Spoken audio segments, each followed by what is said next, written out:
నమస్తే అండి. 36 చూద్దాం. తత్వబోధ తత్వబోధలో 36 మంత్రం చూద్దాం. ఈ పంచతత్వాల్లోని ఆకాశ సాత్వికాంశం వల్ల వినే శక్తి, వాయువు సాత్వికాంశం వల్ల స్పర్శించే శక్తి, అగ్ని సాత్వికాంశం వల్ల చూసే శక్తి, జల సాత్వికాంశం వల్ల రుచి చూసే శక్తి, పృథివీ సాత్వికాంశం వల్ల, పృథ్వీ అంటే భూమి, సాత్వికాంశం వల్ల వాసన చూసే శక్తి పుట్టాయి. ఈ అన్ని తన్మాత్రల యొక్క సమిష్టి సాత్వికాంశం వల్ల మనస్సు, బుద్ధి, చిత్తం, అహంకారం అనే 4 అంతఃకరణలు పుట్టాయి. మరి పరమాత్మని ఆశ్రయించుకుని మాయ ఉంది. అంటే మాయ ఎక్కడి నుంచి వచ్చింది? పరమాత్మ నుంచే వచ్చింది. పరమాత్మ పురుషుడు, మరి మాయ స్త్రీ అంటే భార్య. ఆ మాయకి 3 గుణాలు ఉన్నాయి. పరమాత్మకి గుణాతీతుడు, ఏ గుణాలు లేవు, కానీ మాయకు 3 గుణాలు ఉన్నాయి. అవే త్రిగుణాత్మకం. అవే సత్వగుణం, రజోగుణం, తమోగుణం. మరి వారికి పుట్టిన బిడ్డలే ఈ పంచభూతాలు. పరమాత్మకి మాయకి పుట్టిన బిడ్డలే. అంటే ఒక కుటుంబంగా మనకి అవగాహన కోసం చెప్తున్నారు. నిజంగా ఆయన పరమాత్మ తండ్రి, మాయ తల్లి, ఈ పంచభూతాలు వాటి బిడ్డలు కాదు. మనకి అవగాహన కోసం అన్నమాట. ఎందుకంటే ఉన్నది పరమాత్మ ఒక్కడే, పరమాత్మ తప్ప మరి ఇంకోటి లేదు. కానీ ఉన్న పరమాత్మనే మన అవగాహన కోసం ఒక కథ రూపంలో చెప్పుకుంటాం అన్నమాట.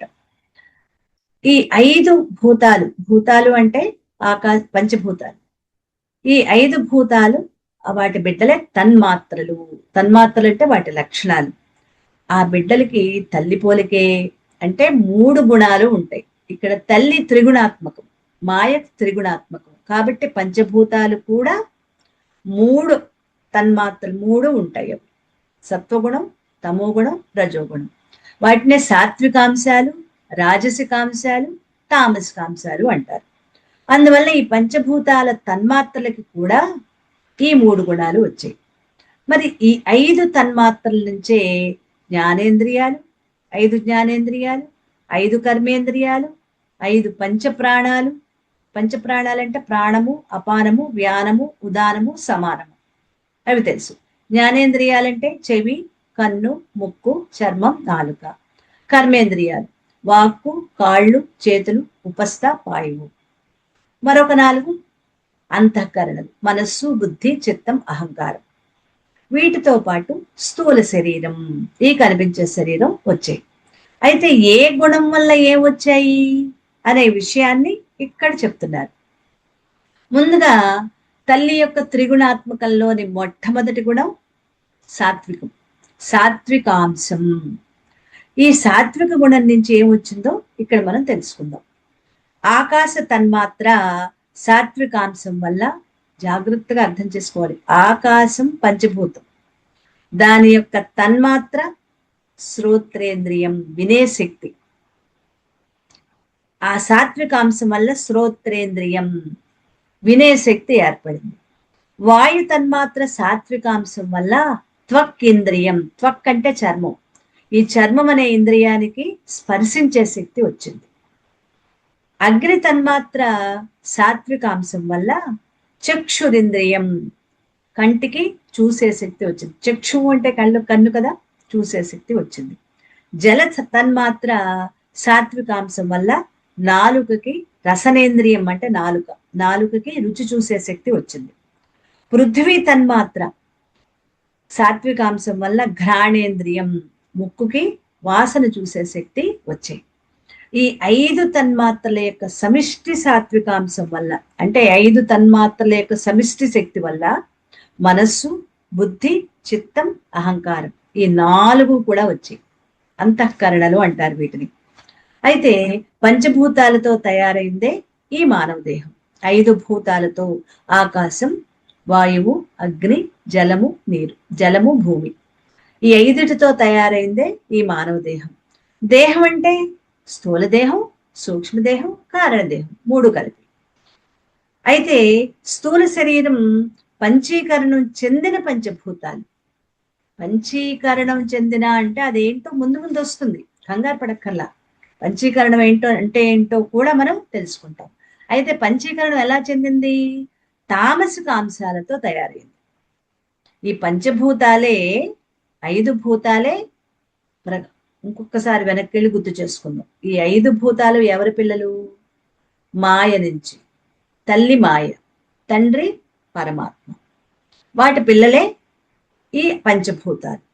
ఈ పంచభూతాలు ఏ గుణాలు వచ్చాయి? తల్లి గుణాలు వచ్చాయి. తల్లి గుణం అంటే మాయకి 3 గుణాలు. ఏంటా 3 గుణాలు? సత్వగుణం, రజోగుణం, తమో. అంటే ఈ పంచభూతాలకి కూడా 3 గుణాలు ఉంటాయి. 3 గుణాల యొక్క తన్మాత్రలు అంటే శక్తి అన్నమాట. తన్మాత్ర అంటే వాటి శక్తి. ఇప్పుడు సాత్వికాంశాలతో వినే శక్తి, చూసే శక్తి, స్పర్శించే శక్తి, స్పర్శించే శక్తి, వాసన చూసే శక్తి, ఇంకేంటిది? వినే శక్తి, స్పర్శించే శక్తి, చూసే శక్తి, రుచి చూసే శక్తి, వాసన చూసే శక్తి. 5 వచ్చాయి కదా సాత్వికాంశాలతోటి. రజోగా పక్కన పెట్టండి. 3వది ఉందే తామసికం. దానితో ఈ స్థూల శరీరం పంచీకరణం చెంది పంచభూతాల తామసికాంత అంశాలతో తయారైంది. తామసికాంశాలతో తయారైంది. అది తర్వాత వస్తుంది. దాని గురించి మనం తర్వాత తెలుసుకుందాం. మరి సూక్ష్మ శరీరం పంచీకరణం పంచీకరణం చెందితే స్థూల శరీరం, పంచీకరణం చెందకపోతే, పంచభూతాల యొక్క పంచీకరణం చెందకుండా సూక్ష్మ శరీరం అనేది ఏర్పడింది. సూక్ష్మ శరీరం అంటే ఏం భయపడక్కల్లా, మనసు, బుద్ధి, చిత్తం, అహంకారం అవే. తన్మాత్రల సాత్విక రాజసిక అంశాల వల్ల ఇవి ఏర్పడింది. ఇందులో సాత్విక అంశాల వల్ల తయారైనవి 5 జ్ఞానేంద్రియాలు, 4 అంతఃకరణలు. సాత్విక అంశాలతో ఏం తయారయ్యాయి? 5 జ్ఞానేంద్రియాలు, 4 అంతఃకరణలు, మనస్సు, బుద్ధి, చిత్తం, అహంకారం. కాబట్టి ఈ జ్ఞానేంద్రియాలనేమో బయటకు చూస్తాయి కాబట్టి బాహ్యకరణాలు అంటారు. మరి మనస్సు బయటకు కనిపిస్తుందా? మనస్సు, బుద్ధి, చిత్తం, అహంకారం బయటకు కనిపించవు కదా. అందుకు వాటిని అంతఃకరణాలు అంటారు. బయటకు చూసే జ్ఞానేంద్రియాల 5టిని బాహ్యకరణాలు, లోపల ఉండే మనస్సు, బుద్ధి, చిత్తం, అహంకారాన్ని అంతఃకరణాలు. అందుకే అవి 4, ఇవి 5, 9 అయ్యాయి. మనోబుద్ధి అహంకారాలని అంతఃకరణాలు అంటారు. మరి జ్ఞానేంద్రియాలు విషయ జ్ఞానాన్ని బయట నుంచి తీసుకొచ్చిన రకరకాల విషయాలు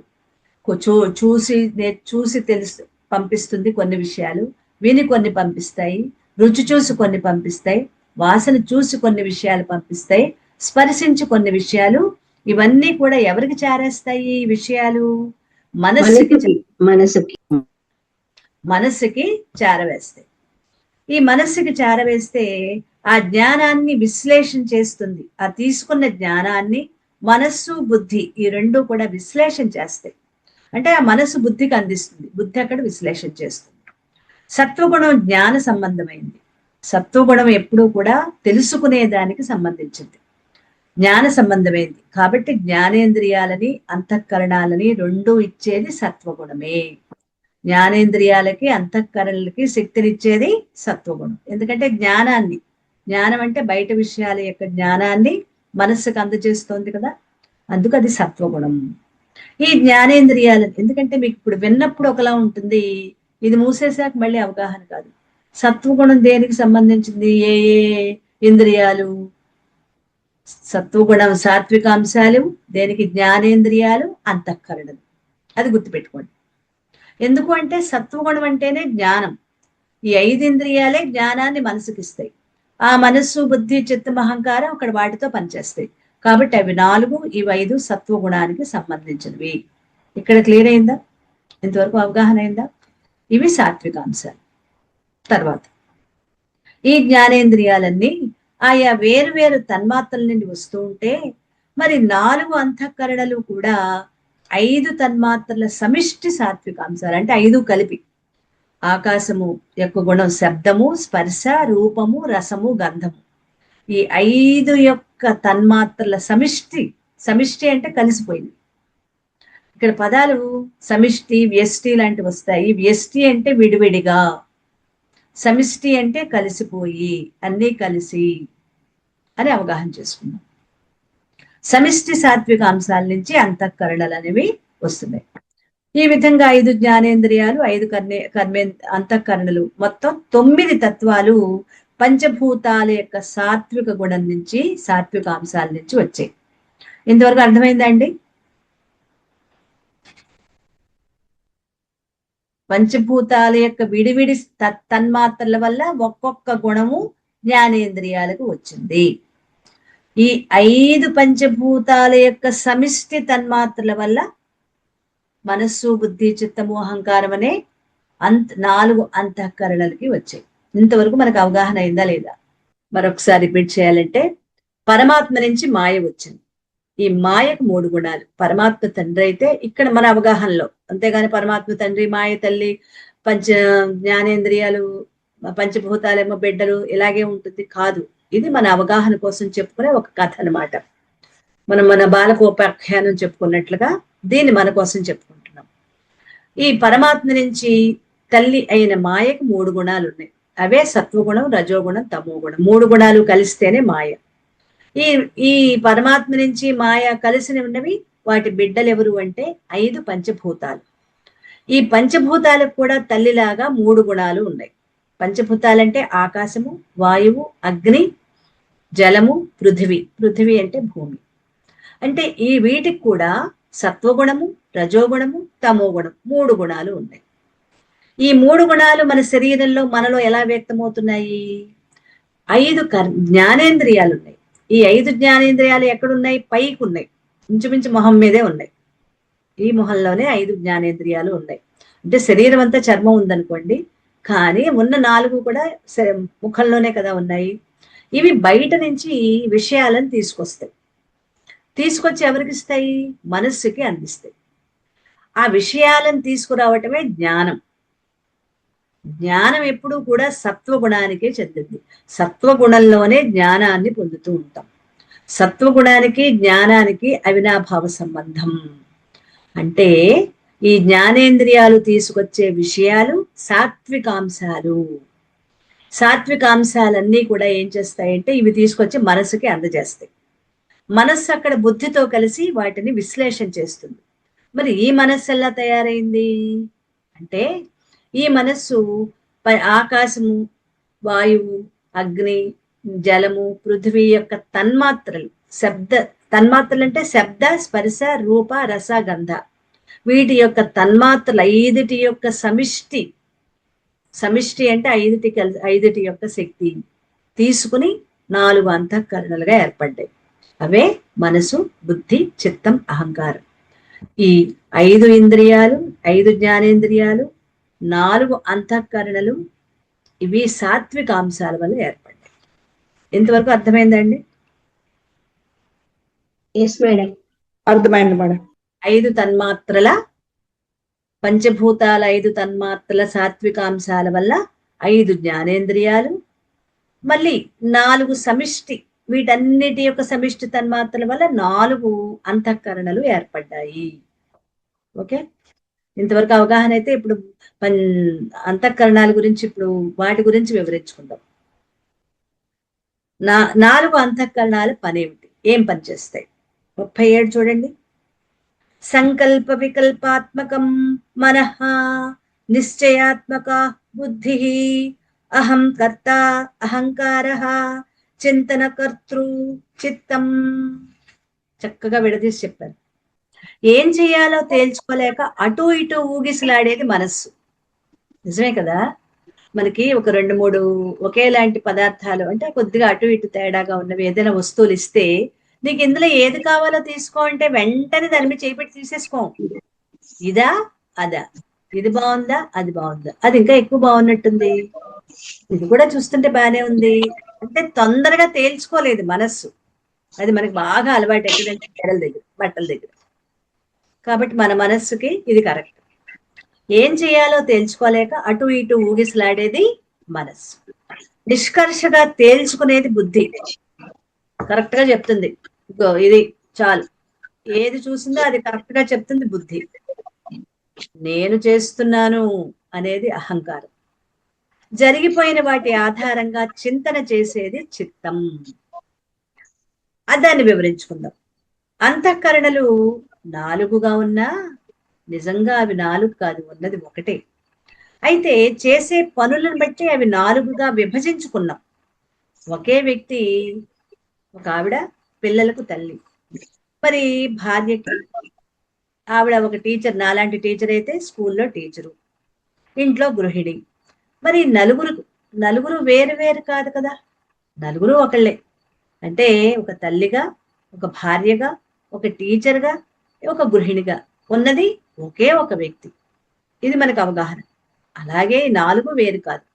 అంటే మనస్సు, బుద్ధి, చిత్తము, అహంకారం, ఈ నాలుగు వేరు కాదు. వాటి పనులను బట్టి అవి నాలుగుగా ఉన్నాయి, అంతే.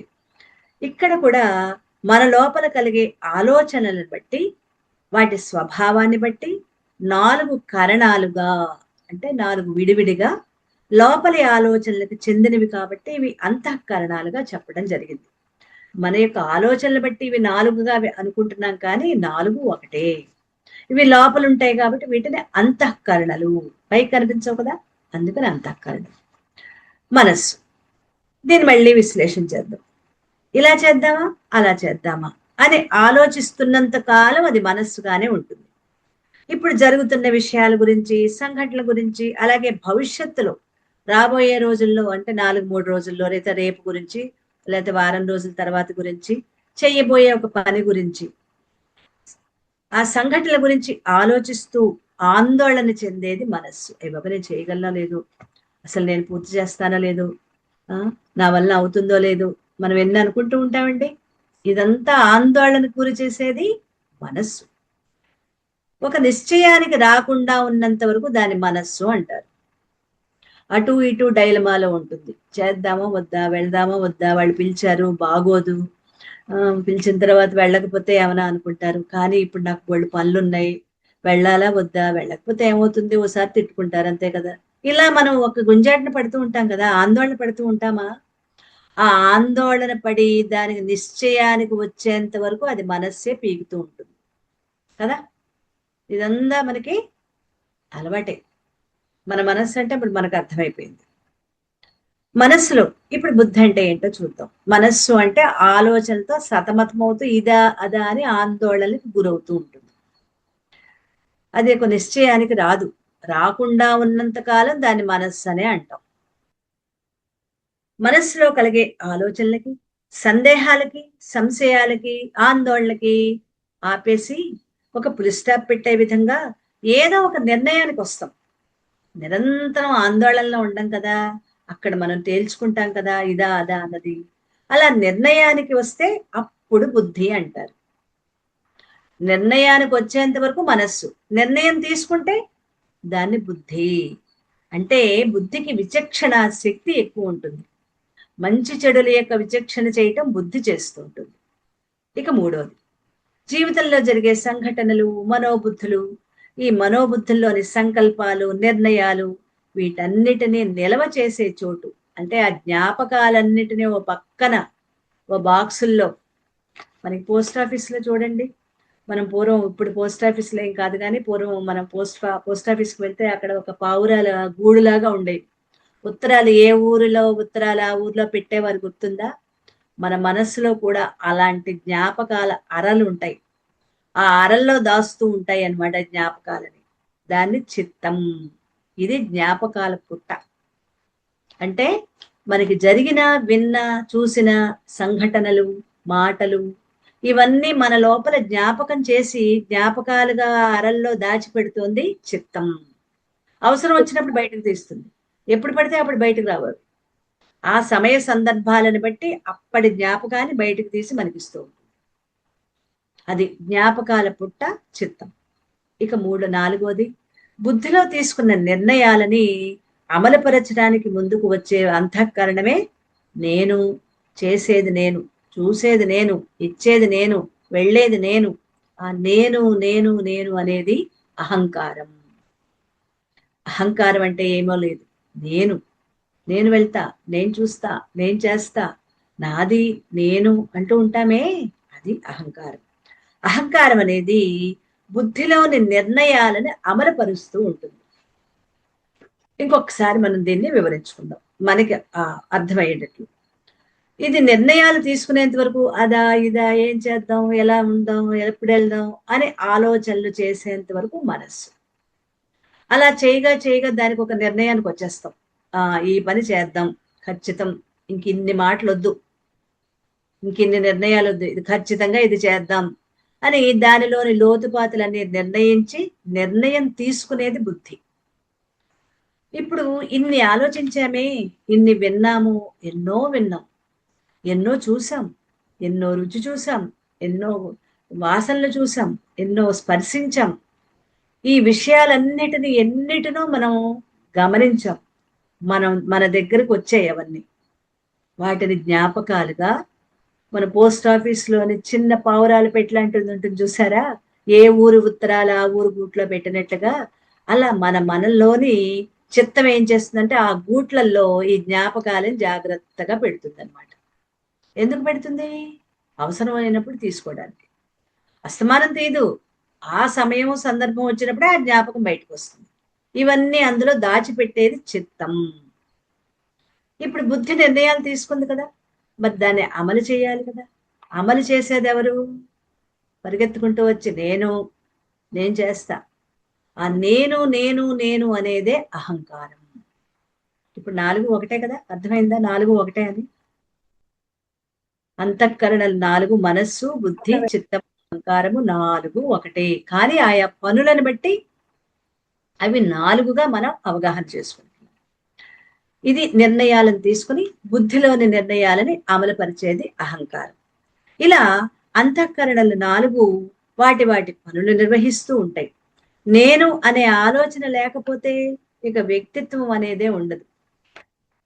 నేను అన్నది కూడా చాలా ముఖ్యమైనది. అహంకారం కదండి ముఖ్యం కాదేమో అనుకుంటావా? అదే వ్యక్తిత్వం. ఆ నేను అనేదే మన వ్యక్తిత్వం. పని చేయటానికి ఒక వ్యక్తి ఉన్నప్పుడే కదా పనులు జరుగుతూ ఉంటాయి. ఎవరు లేకపోతే పనులు ఎవరు చేస్తారు కదా. అలా ఒకళ్ళు ఉన్నప్పుడే పనులు జరుగుతాయి. జరిగిన వెనుక అనుభవాలు జ్ఞాపకం లేకపోతే ఇక ఏ ఆలోచనలు ఉండవు. పాత జ్ఞాపకాలను బట్టే కొత్త వాటిని కూడా మనం నిర్ణయించుకుంటూ ఉంటాం. మనకి అయిపోయింది ఒక వర్క్, ఎలా చేసామో దాన్ని జ్ఞాపకాలుగా చిత్తంలో జ్ఞాపకాలుగా ఉంది. మరొక్కసారి మనం అది చేయాల్సి వచ్చినప్పుడు ఆ జ్ఞాపకాలు బయటకు వచ్చి మళ్ళీ మళ్ళీ చేయగలుగుతాం. ఇప్పుడు మనం ఒక విషయం నేర్చుకున్నామండి, ఒక వంట చేయటంలో ఏదో ఒక శాఖపాకం ఏదో బాగా నేర్చుకున్నాం, అంతకుముందు రాదు మనకి. దాన్ని నేర్చుకుని దాన్ని కొద్దిగా ఉప్పు తక్కువ కారం రుచులు సమపాళ్లలో లేకపోయినా కూడా చేయటం నేర్చుకున్నాం. అందులోని సమపాళ్ళని ఇప్పుడు కాదు నెక్స్ట్ టైం వచ్చినప్పుడు సరిగ్గా వేస్తాను, సరిగ్గా అన్ని బాగా చేస్తాను అనుకున్నాం మొదటిసారి కదా. మరి ఇప్పుడు చేసిన ఈ పని యొక్క తాలూకా మొత్తం క్రియనంతటినీ కూడా మనలో ఎక్కడ పెట్టి ఉంచింది? చిత్తం జ్ఞాపకాల్లో దాచి ఉంచింది. మనం చేసిన పని యొక్క మొత్తం అంతటినీ కూడా ఈ చిత్తం ఏం చేసింది? జ్ఞాపకాల పొరలలో ఆ పెట్టెలో దాచిపెట్టి ఉంచింది. మరొక్కసారి ఆ పని చేసేటప్పుడు ఏం చేస్తుంది? తర్వాత ఎప్పుడో మళ్ళీ అదే పని చేసేటప్పుడు ఆ జ్ఞాపకాలను బయటకు తీస్తుంది కదా. అంతేనా? జ్ఞాపకాన్ని బయటకు తీసుకొచ్చి అప్పుడు చేసినప్పుడు అప్పుడు కొద్దిగా కారం ఎక్కువ వేశాను, కారం అనిపించింది, ఇప్పుడు కొద్దిగా కారం తగ్గిద్దాం. లేదు, కిందటిసారి చేసినప్పుడు ఫలానా ఇంగ్రీడియంట్ తక్కువ వేశాను. ఏదో ఒక వంట పని గురించి చెప్తున్నాం కానీ మనకి ఇలాంటివి వినండి, తెల్లారులేస్తే ఒక 1,00,000 ఉంటాయి కదా. ఇలాగ మనం అన్నిటినీ కూడా మనం చేసే పనులని చిత్తం జ్ఞాపకాలలో దాచిపెట్టి మళ్ళీ అవసరమైనప్పుడు వాటిని బయటకు తీస్తూ ఉంటుంది. అనుభవాలు జ్ఞాపకాలు లేకపోతే ఇక ఏ ఆలోచనలో ఉండవు. ఆ జ్ఞాపకం రావడం కోసం మనం ఆలోచిస్తాం. అవును, అప్పుడు ఏం చేశాను నేను కదా, ఫలానా బంధువులు వచ్చారు, ఫలానా వాళ్ళు వచ్చారు, వాళ్ళు వచ్చినప్పుడు ఈ పని చేశాను నేను, అప్పుడు ఎలా చేశానబ్బా, ఏమేం చేసుకున్నాను అని మళ్ళీ మనం గుర్తు చేసుకుంటాం కదా. అలా అనుభవాలు జ్ఞాపకం లేకపోతే ఇక ఏ ఆలోచనలు ఉండవు. అంటే అప్పుడు వ్యక్తి పరిస్థితి ఎలా ఉంటుంది? ఇవేం లేవనుకోండి, జ్ఞాపకాలు లేవు, చిత్తం లేదు, మనస్సు లేదు, బుద్ధి లేదు, అహంకారం లేదు, ఎలా ఉంటాం? పసిపిల్లాడిలాగా అప్పుడే పుట్టిన బిడ్డలా ఉంటాం. అంతేనా? అప్పుడే పుట్టిన బిడ్డకి ఏం తెలుస్తుంది? ఇవేమీ లేవు. ఇక్కడికి వచ్చాకే అవన్నీ వచ్చేవాళ్ళకి. ఇంకొకసారి దీన్ని వివరించుకుంటే అవగాహనలోకి వద్దాం. నేను అనే ఆలోచన లేకపోతే ఇక వ్యక్తిత్వం అనేది ఉండదు. నేను అంటే అహంకారం ఉండాలి. పని చేయటానికి ఒక వ్యక్తి ఉన్నప్పుడే పనులు జరుగుతాయి కదా. ఆ వెనక ఆ అనుభవాలు జ్ఞాపకం లేకపోతే ఏ ఆలోచనలు ఉండవు. చిత్తంలో జ్ఞాపకాలు ఉండాలి, మనస్సులో ఆలోచనలు ఉండాలి. ఒకవేళ ఇవేమీ లేకపోతే ఆ వ్యక్తి పరిస్థితి ఎలా ఉంటుంది? అప్పుడే పుట్టిన పసిబిడ్డలా ఉంటుంది. అందుకే మన అనుభవాలన్నీ కూడా చిత్తంలో జ్ఞాపకాలుగా నిలవగా ఉంటాయి, నిల్వ చేసుకుని ఉంటాయి. అందుకే మన అనుభవాలన్నీ చిత్తంలో నిల్వ ఉంటాయి. మనం ఏది అవసరమో దాన్నే వెలికి తీసుకుంటాం. ఇప్పుడు చాలా పోపుల డబ్బాలు చాలా రకాలు ఉన్నాయి, అందులో అన్ని కలిపి వేసేయం. ఏ ఏ వంటకి ఏ పోపు సామాగ్రి కావాలో అదే వేస్తాం. అన్ని తీసుకెళ్ళి మెంతులు వేసాం అనుకోండి, ఇంట్లో ఎవరు తినరు. ఆవాలు మెంతులు పోసేస్తే ఎవరు తింటారండి? తీసుకెళ్ళి అవతల పడే మాకు అక్కర్లేదంటారు. అవసరమైన చోట మెంతులు వేస్తాం, అవసరం లేని చోట మెంతుల డబ్బా ముట్టుకోం కదా. ఆ మెంతుల బాక్స్లో పెట్టుకోం, ఆ పోపుల డబ్బాలు. అలా ఏది అవసరమో వాటిని బయటకు తీస్తాం, వెలికి తీస్తాం. ఇంకో ఉదాహరణ, ఇప్పుడు ఒక ఇల్లు కట్టాలి. ఇల్లు కట్టాలంటే పూర్వం ఇల్లు కట్టించిన అనుభవం మన చిత్తంలో ఉంది. మనం ఎవరికో సహాయపడ్డాం, మన ఇల్లు కాదు, ఎవరికో సహాయపడి వాళ్ళకి సహాయ సహకారాలు అందిస్తూ ఆ ఇల్లు కట్టేటప్పుడు మనం కూడా పక్కనే ఉండి చాలా సహాయం చేసాం. ఇప్పుడు మనం కట్టుకునేటప్పుడు ఆ అనుభవం మనకి పనికొస్తుంది. అలాగే కాబట్టి అప్పటి సమస్యలు, మంచి చెడ్డలు అన్ని జ్ఞాపకానికి తెచ్చుకుని పొరపాట్లు జరగకుండా జాగ్రత్త పడతాం. అప్పుడు కొన్ని పొరపాట్లు జరిగాయి, ఇప్పుడు ఆ పొరపాట్లు చేయకుండా జాగ్రత్త పడతాం. ఈ విధంగా అంతఃకరణతో సక్రమంగా కార్యనిర్వహణ జరుగుతూ ఉంటుంది.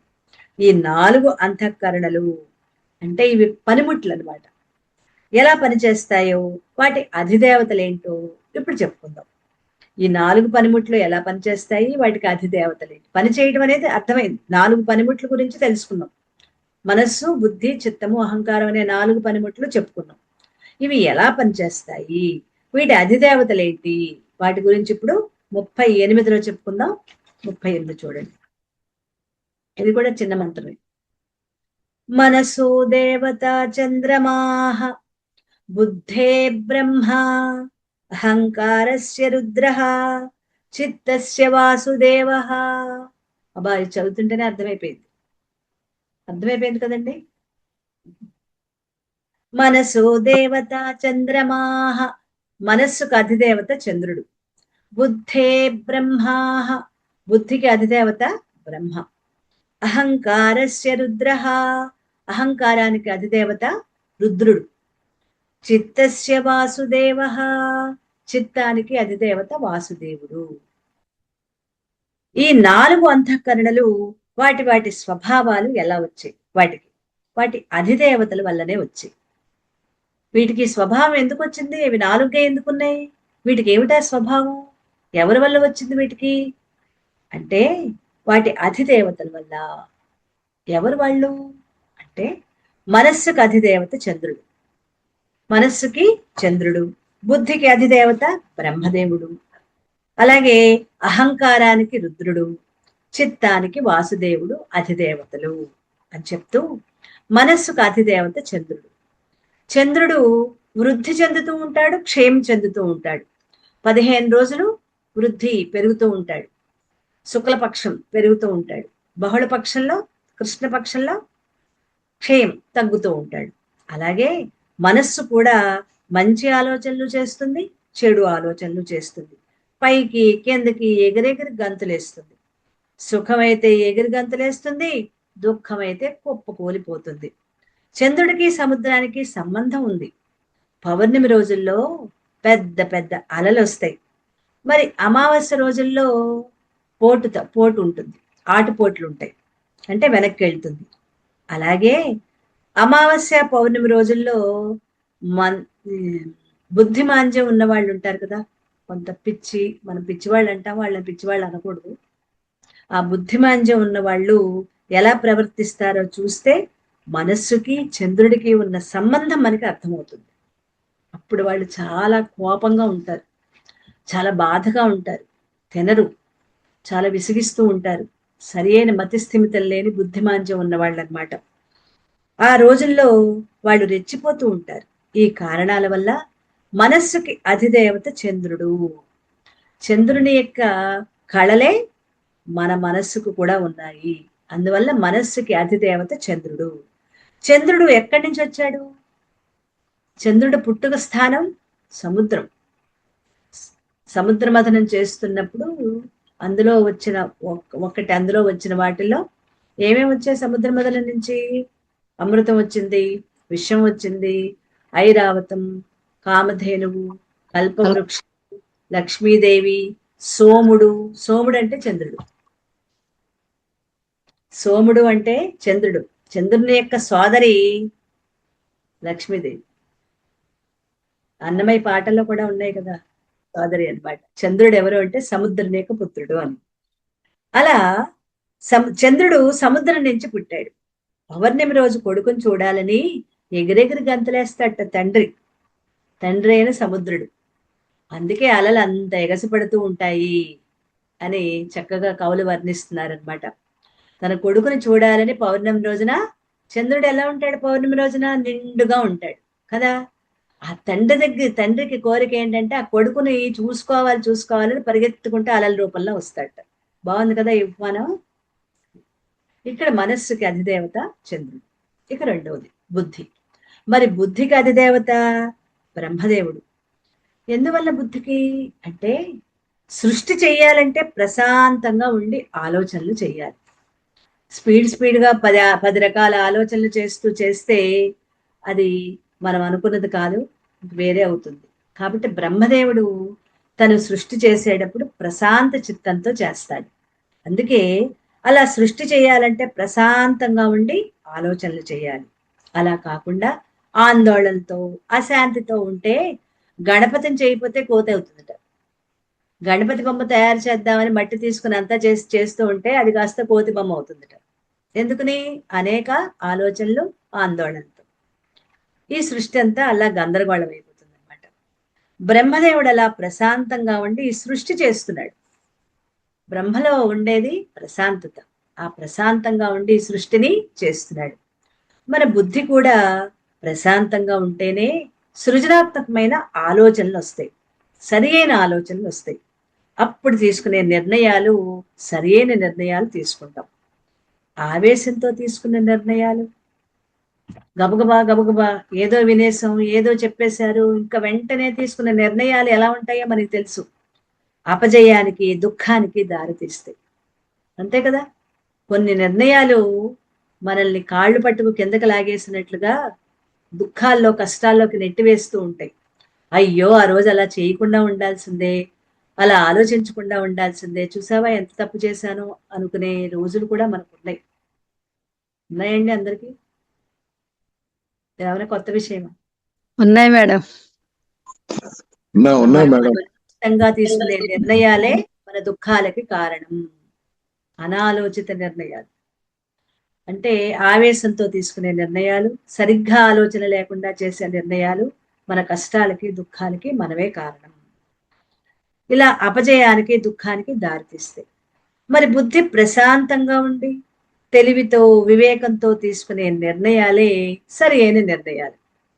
మరి బ్రహ్మగారు కూడా ప్రశాంతంగా, తెలివిగా సృష్టి చేస్తారు కాబట్టే బుద్ధికి అధిదేవత బ్రహ్మ.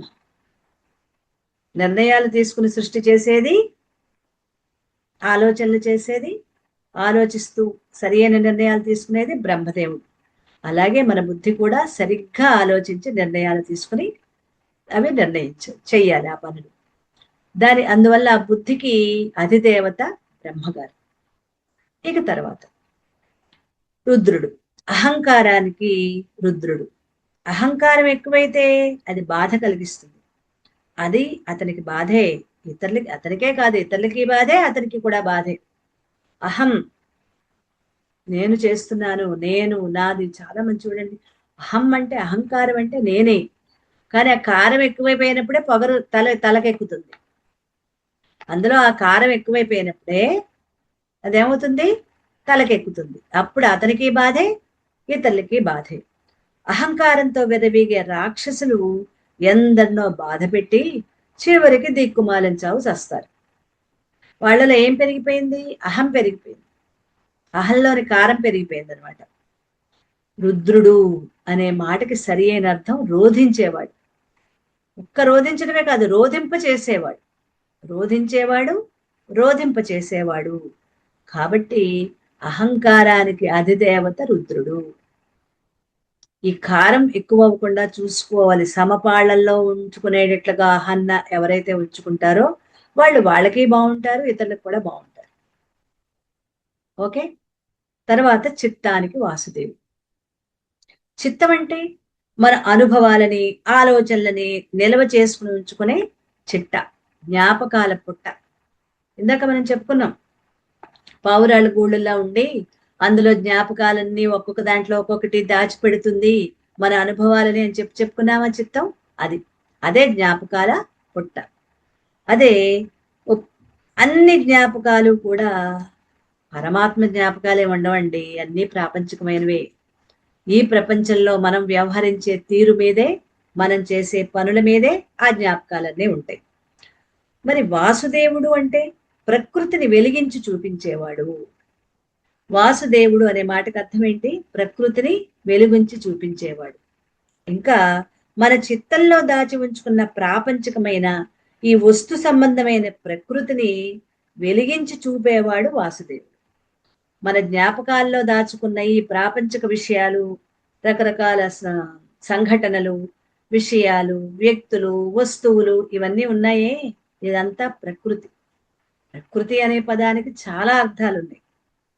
అందులో ఒక అర్థం ఇవన్నీ మనం ఉపయోగించుకునే ప్రాకృతికమైనవి అంటే ఈ ప్రపంచానికి సంబంధించిన, ఈ వస్తువులకు సంబంధించిన, విషయాలకు సంబంధించిన, ఈ ప్రకృతికి సంబంధించిన వాటినన్నిటినీ కూడా మన చిత్తంలో దాచుకుంటాం. వాటిని వెలిగించి చూపేవాడే వాసుదేవుడు. కాబట్టి ఈ చిత్తానికి అధిదేవత వాసుదేవుడు.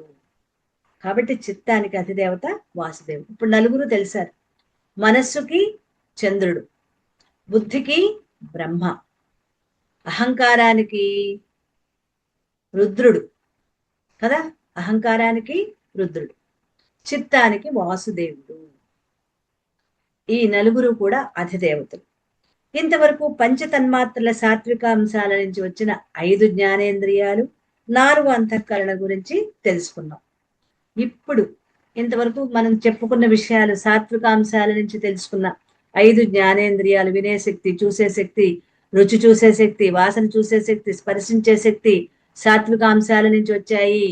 ఆకాశం నుంచి, వాయువు నుంచి, అగ్ని నుంచి, జలం నుంచి, భూమి నుంచి వచ్చాయని చెప్పి మనం తెలుసుకున్నాం కదా, సాత్విక అంశాల నుంచి. అవి అవగాహన అయింది కదా. ఇప్పుడు ఈ 4 అంశాలు, మనస్సు ఆలోచనలు చేసేది, బుద్ధి నిర్ణయాలు తీసుకునేది, చిత్తం మన జ్ఞాపకాలను దాచి ఉంచేది, అహంకారం నేను చేస్తూ అంటే చేసేది. వీటికి అధిదేవతలు మనస్సుకి చంద్రుడు, బుద్ధికి బ్రహ్మ, అహంకారానికి రుద్రుడు, చిత్తానికి వాసుదేవుడు. ఇవన్నీ కూడా సాత్వికాంశాల నుంచి ఏర్పడ్డాయి. ఏ సాత్వికాంశాలు? పంచభూతాల యొక్క తన్మాత్రల సాత్వికాంశాల నుంచి ఏర్పడ్డాయి.